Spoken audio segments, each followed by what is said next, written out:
So this is Baruch, and as you can see, I'm at the Tikkun elevator, Kollel. And we're coming back once again to look at Likutei Maharan.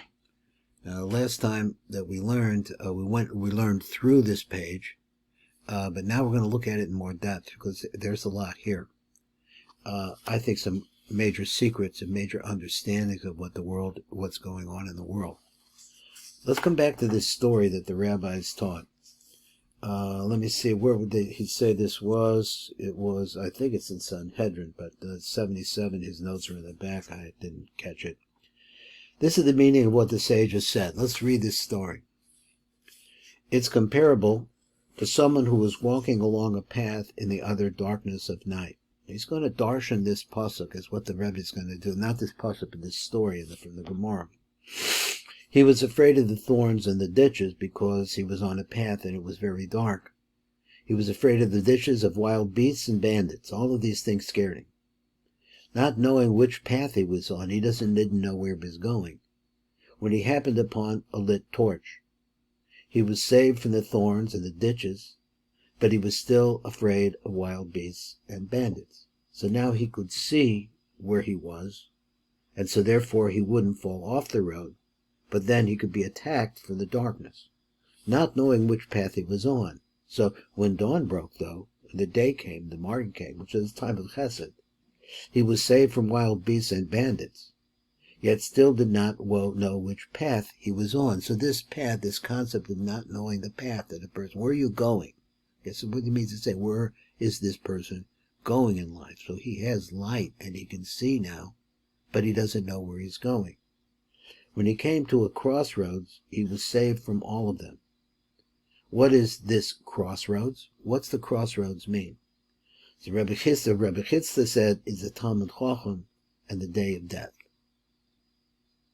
Now it's really, really difficult to understand. Now one of the concepts in Jewish astrology is that the 8th house, which is Scorpio, in the chart of Adam Arishan, which we call the template of understanding the universe physically.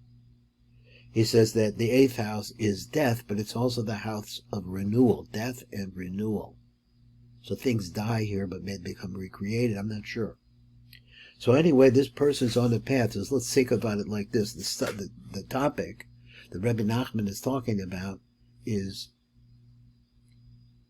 confession before a tzaddik. We had the original question, as he's saying here, and we see in other places. I'm not going to get into it right now. What Rebbe Nachman is actually talking about, because he died in 1810. So physically he's not here. So exactly what it means to confess in front of a tzaddik, and we're talking about Rebbe Nachman here. So therefore, it is known that all evil character traits and their derivatives stem from the 4 yesodos, fundamental elements, the 4 humors.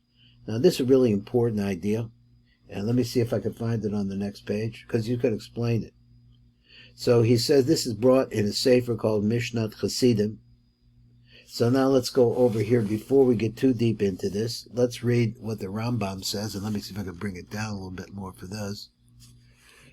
So he says, the Rambam explains that the Rambam was a physician, and this is the basis of the Oriental medicine that was practiced at that time. It's not the kind of medicine we have now. The Rambam explains that below the celestial band within which the moon orbits. Now just think about this. The moon is on the circular path around the earth. He says that's the orbit that we're talking about. Between the path, not the moon, but the path of the moon and the earth itself are 4 more bands. In other words, 4 more orbits. But he's referring to the moon is on a band, like a train ride. So he says each one source for one of the 4 elements, 4 fundamental elements. So each one of these bands refers to one of the 4 elements. The first one is fire, then wind and water, and then earth. These elements are the yesodos, literally foundations of physical creation in all its form, mineral, vegetable, animal, and human. Of the 4 yesodot, fire is dry and hot, and its corresponding humor, so he means humor is like a bile, so he means to say like it's something within the blood or something within the flow of reality inside of a person, whether it's the blood, or which is very physical, or if it means just a spirit in that way. But he says the corresponding color is red. Now, there has to be some physicality to this because it's part of the medicine of those days. Air is damp and hot, and its corresponding humor is white. Water is damp and cold, and its corresponding humor is green. Earth is dry and cold, and its corresponding humor is black. Now, this is something that has to be thought about. This is a fundamental idea in Kabbalah. All the different forms in creation have their own balance of these yesodot. So we're all made, everything that exists in this world has these four things within it. And it is precisely the difference in balance that makes each form unique. So this can be found in Hilchos Yesod Torah like that.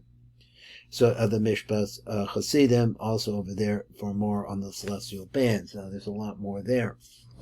Now he says that this was a quote from something called the Mishnat Hasidim, and I'd like to be able to look at this and understand some of his sources.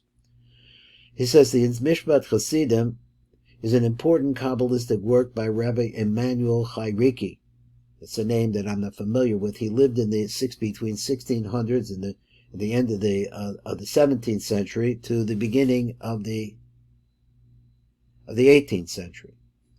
That concisely reviews creation progression from ex nihilo, which means from nothing, to this physical world and the forces of evil. So this is a basic fundamental idea, once again, in Kabbalah, that the world is a manifestation of what originally was nothing. The passage in our text appears in the chapter called Masechtas Asiya Gufanit, so the making of a physical body. The Mishnah Chassidim explains that the four elements correspond to the four letters of God's holy name, Yud Ke Vav Ke. The root of one's good character traits, henceforth virtues, as well as to the four klipot. The root of one's evil character traits, henceforth vices. That's where they come from. Rabbi Nachman will now explain that the four categories of vice, which correspond to the four elements, also correspond to the four humors and the four classifications of life forms in the universe: mineral, vegetable, animal, and human. So that's a little bit of an introduction to where we're going now, and let's see what else we have to say. So this is where we started over here on the four Yesodot, which was number 83, as brought in the Mishnah Chassidim. So we just looked at that. Now the Rebbe says like this: melancholy and its derivatives, now we're talking here about depression, stem from the mineral form. So he writes over here, let's see, we have anything? So he says, melancholy stems from earth, the mineral life form, which corresponds to the black humor and is dry, cold, and inanimate. So you see, this is depression. So he said, going on some more. Melancholy and its derivatives stem from the mineral life form. Evil passions and their derivatives stem from the vegetable form. That's number 86. Let's see, what's in vegetable that would do this? He says evil passions, vegetable life form.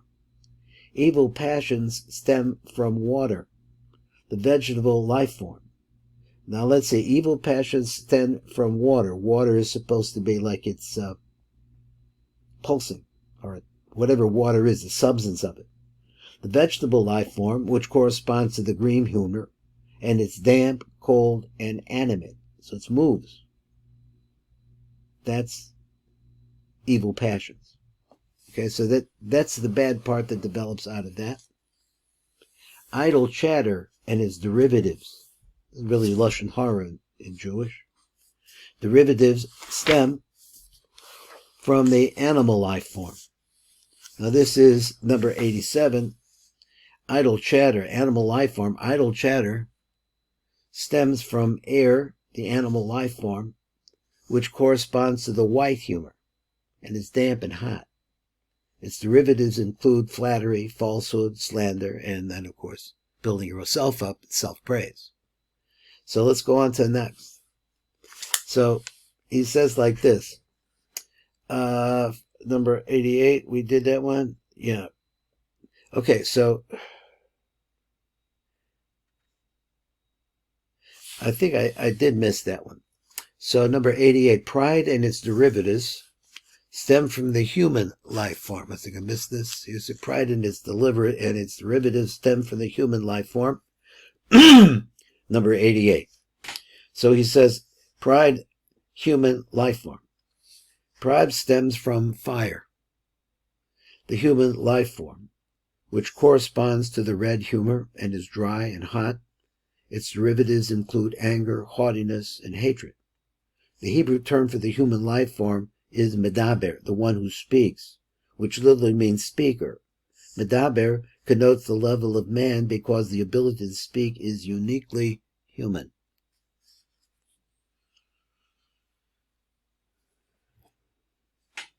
Let's go on a little bit more.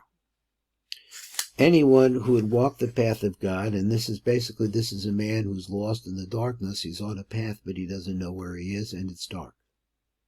So anyone who wants to walk in the path of God must break all of these vices and talk about his traits, all about his traits. In other words, you have to be aware of the bad parts of you in the presence of a Talmid Chacham, spoken compassion. So it's a certain awareness that a person has to have, because most of our lives we're busy constructing fantasies about who we are and what we need. And over here he wants to say that you have to really look at the parts that are false of you. Come back to your core. So here is done by examining yourself, not one time, but over and over again, in the presence of a Talmid Chacham. That is, the Torah scholar will then define and clarify the path in life with the root of his soul. So in other words, once again, it's the root of your soul, not mine. We're not imitating something. We're trying to find ourselves. In psychology, they used to call this the actualization. To come to the realization of what you are, who you are, and what you can achieve, what your ultimate goal is. But this goal is to be on the path, he wants to say. He says, now there are 3 steps in attachment to the tzaddikim. Through these steps, everything is rectified. The 3 steps are as follows. So we'll go through this, and probably be the shir for today. The first step entails seeing the tzaddik. First, you have to see the tzaddik. Now, once again, is the kasha. The Rebbeinu HaKodesh, Rebbe Nachman, is not seeable. And not only that, but there are no pictures of him. None at all. So he didn't want pictures of himself. He didn't want representations of himself. That's not where the tzaddik lies. This tzaddik lies. This tzaddik lie, obviously, is beyond pictures. So the first step entails seeing the tzaddik, as in, your eyes will see your teacher. This step negates the vices that stem from the 2 yesodot, which are mineral and vegetable. Now, how does that work?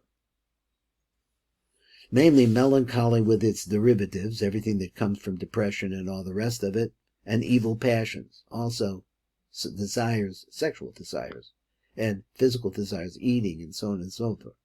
For the tzaddik of the generation is called the mother, because he nurses the Jewish people with the light of his Torah. And the Torah is called milk. It is written, honey and milk under your tongue. We have empirical validation for this. Even when a child is sad and lethargic, once he sees his mother, he very quickly stirs towards her, toward the source. We also see clearly that when a child is absorbed in his own nonsense, even though he has a great desire for this, if he sees his mother, he throws away all of his desires and draws close to her. We find then that the vices stemming from the 2 yesodot, the mineral and vegetable, that is of melancholy or just being, out of sorts, vegetables, which is just wanting your own way and doing it, are negated by gazing at the countenance of the tzaddik. Now, in other places, in conclusion, before we get this into this more deeply,